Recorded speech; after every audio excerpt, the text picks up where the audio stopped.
Welcome to Holmeyhorror. I've been waiting for you. The last delivery. The rain was relentless, turning the roads into slick rivers as the headlights of Jamie's van sliced through the darkness. She gripped the steering wheel tighter, her knuckles white, as she navigated the winding country roads. Her stomach churned. She'd just completed her last delivery for the night, or so she thought.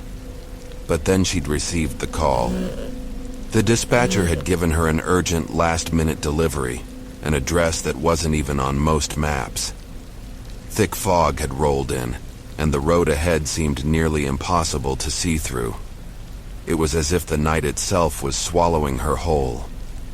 "Just get it done," Jamie muttered to herself, her voice swallowed by the hum of the van's engine. The coordinates on her GPS led her to a farm that barely showed up on her map. The headlights briefly illuminated a decaying wooden sign at the end of the road. "Farm of the Barlow family," it read, weathered by time and neglect. She slowed the van as she passed the sign. The road had narrowed, the trees beginning to crowd in around her. The houses had become fewer, and the land gave way to thick woods. A cold shiver ran down her spine. Why hadn't she turned back? This was the kind of place people didn't stop at, but there was no turning back now. She had to finish this delivery. Jamie reached a rusted gate, barely visible under the rain and fog. She forced the van through and drove down a long, narrow driveway that seemed to stretch forever. A low, creaking noise echoed around her as the tires kicked up gravel. The farmhouse at the end of the road was barely visible, a silhouette against the heavy rain. A flickering light from an upstairs window cast an eerie glow over the property. Jamie's pulse quickened as she pulled up to the porch. The house was ancient, its peeling paint a stark contrast to the surrounding woods. She hesitated for a moment before cutting the engine. The only sound was the heavy rain tapping against the roof. Her phone buzzed in her pocket, and she pulled it out to see the dispatcher's name flash on the screen. She ignored it. She didn't need any more distractions. She grabbed the unmarked package from the passenger seat, a small, nondescript box with nothing more than the address scrawled on the top, and stepped out into the storm. The wind whipped at her face and the soggy grass clung to her shoes. Every instinct told her to leave, to get back in the van and drive away. But she swallowed her fear and moved toward the porch. She knocked on the door, feeling the hairs on the back of her neck stand on end. No response. She knocked again, louder this time. She pushed the doorbell. The chime sounded far too loud in the stillness of the night. Silence followed. Before she could turn to leave, the door creaked open slowly. A figure stood in the doorway, half hidden in shadow. An old man, frail and bent, his clothes tattered and stained. His eyes were hollow, staring at her with an eerie, unsettling calmness. "You're here," he rasped, his voice soft and strange, like he had been waiting for her. "Come in." Jamie's breath caught in her throat. Her instincts screamed at her to run, but her feet were frozen to the spot. She opened her mouth to protest, but the man's cold hand shot out and gripped her wrist with surprising strength. "You'll want to come inside," he urged, his voice insistent. "Just for a moment. It's not safe out there." She tried to pull away, but his grip was like iron. I'm just here to drop off a package," she stammered, her words barely audible against the pounding rain. The man's voice became softer. "Don't worry, girl, it'll be quick. You'll be safe inside." Jamie hesitated, but something about the situation felt wrong. Her heart pounded in her chest, but her legs moved on their own. She stepped inside.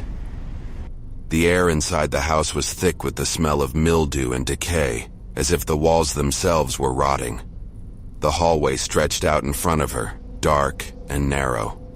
Her footsteps echoed eerily in the silence. The old man led her through the house, his footsteps slow, deliberate, echoing with each step. They reached a small room at the back of the house, and as they entered, a woman stood there, waiting. She was just as old as the man, her hair thin and white, her skin sagging and pale. Her eyes locked on Jamie's with an unsettling intensity. "This is my wife, Millie," the old man said. "She's been expecting you."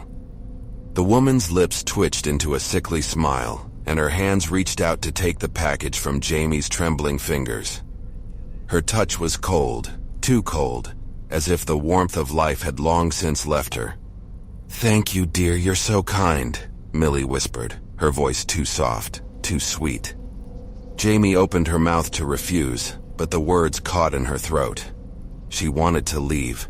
She needed to leave. But she couldn't move. It was as if the house had swallowed her whole, and her body no longer obeyed her commands. Before she could react, the old man stepped forward. His hand reached for her, and with terrifying speed he grabbed her arm. His grip was unyielding. Millie's voice was low, almost soothing. "We've been waiting for you." "What?" Jamie's heart raced. "What are you talking about?" But the old man just smiled, his eyes glinting with something darker. "We don't just collect packages, girl. We collect people." Jamie's mind raced, her breath quickening. What was happening? Her eyes darted around the room, looking for an escape, but there was nowhere to run. The man's grip tightened, and Jamie gasped as pain shot through her side.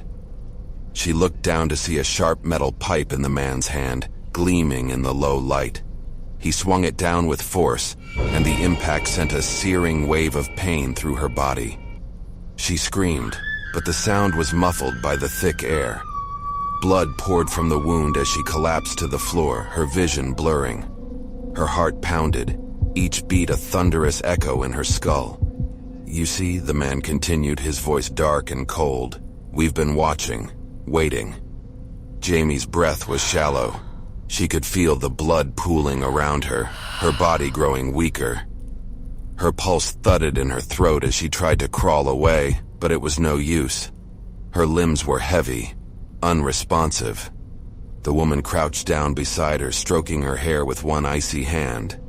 "You'll be part of our collection now," she whispered. "Forever."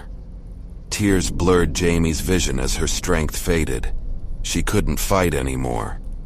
The world around her grew dim as her life slipped away, the sounds of the couple's whispered words fading into nothing. And then, the last of her breath left her. The darkness consumed her, her body becoming just another piece in the twisted collection of the Barlow family. Thanks for watching, and don't forget to subscribe for more chilling stories.